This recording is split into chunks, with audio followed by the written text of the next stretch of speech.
राधे राधे मित्रों। तीसरा अध्याय कार्तिक महात्म्य।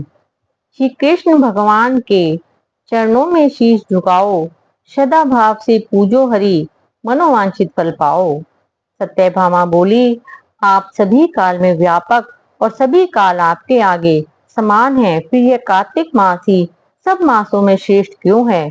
सब तिथियों में एकादशी और सब मासों में कार्तिक मास को ही आप अपना प्रिय क्यों बतलाते हैं? इसका कारण कहिए। भगवान श्री कृष्ण बोले, हे प्रिय, तुमने मुझसे बहुत अच्छी बात पूछी है, मैं तुमको इसका कारण बतलाता हूँ, ध्यान से सुनो।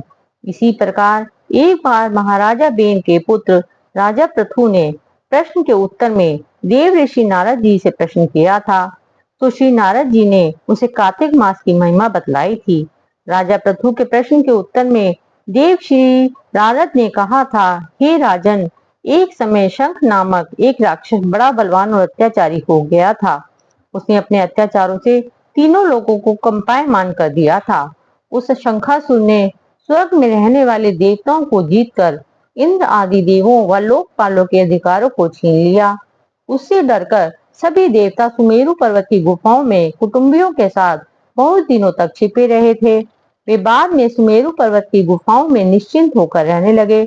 उधर जब शंख को पता चला कि देवता आनंद से सुमेरु पर्वत पर रहने लगे हैं, तो उसने सोचा कि ऐसी कोई दिव्य शक्ति जरूर है, जिसके कारण अपना अधिकार छीन जाने पर भी देवता बलवान होते जा रहे हैं। यह सोचते सोचते वह इस परिणाम पर पहुंचा कि वह सब वेद मंत्रों के बल से ही बलवान हो रहे हैं। अगर इनसे वेद छीन लिए जाएं, तो ये अपने आप निर्बल हो जाएंगे।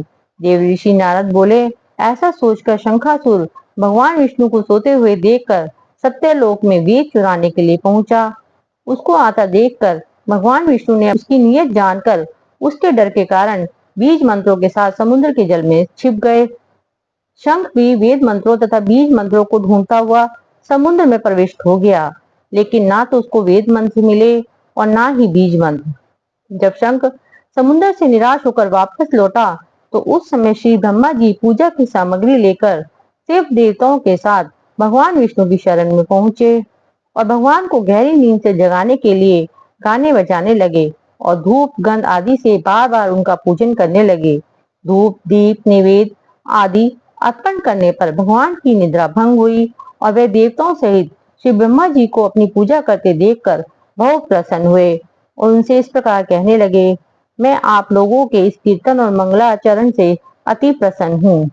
आप अपना अभिष्ट वर मांगिए, मैं अवश्य प्रदान करूंगा। जो मनुष्य श्रावण शुक्ल की एकादशी से देवोत्थानी एकादशी तक ब्रह्म मुहूर्त में उठकर मेरी अर्चना करेंगे, वे तुम्हारी तरह मेरे प्रसन्न होने के कारण सुख को प्राप्त करेंगे। यह जो पाद्य अर्घ्य आचमन और जल आदि सामग्री आप लोग मेरे लिए लाए हैं, वह अनंत गुणों वाली होकर आपका कल्याण करेगी। शंख जो वेद चुरा कर ले गया है, वे सबके सब समुद्र में ही हैं। अतः मैं शंखासुर को मारकर उन्हें ले आता हूँ।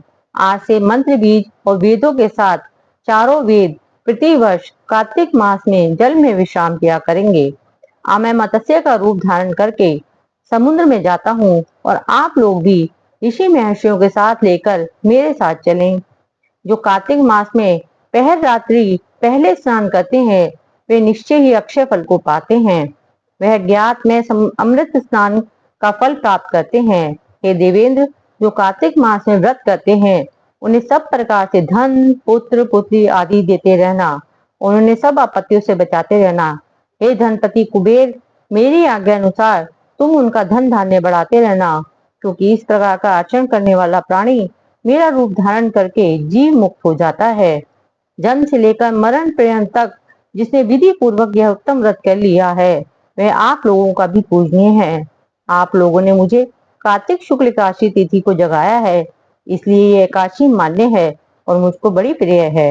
हे देवताओं, यह दोनों व्रत नियम पूर्वक करने से प्राणी मेरे समीप पहुंचते हैं। इन व्रतों के करने से जो फल मिलता है, वह अन्य व्रतों से नहीं मिलता। इसलिए हर मनुष्य को सुखी और निरोग रहने के लिए कार्तिक महात्म्य और एकादशी कथा सुनते हुए उपयुक्त नियमों का पालन करना चाहिए। राधे राधे।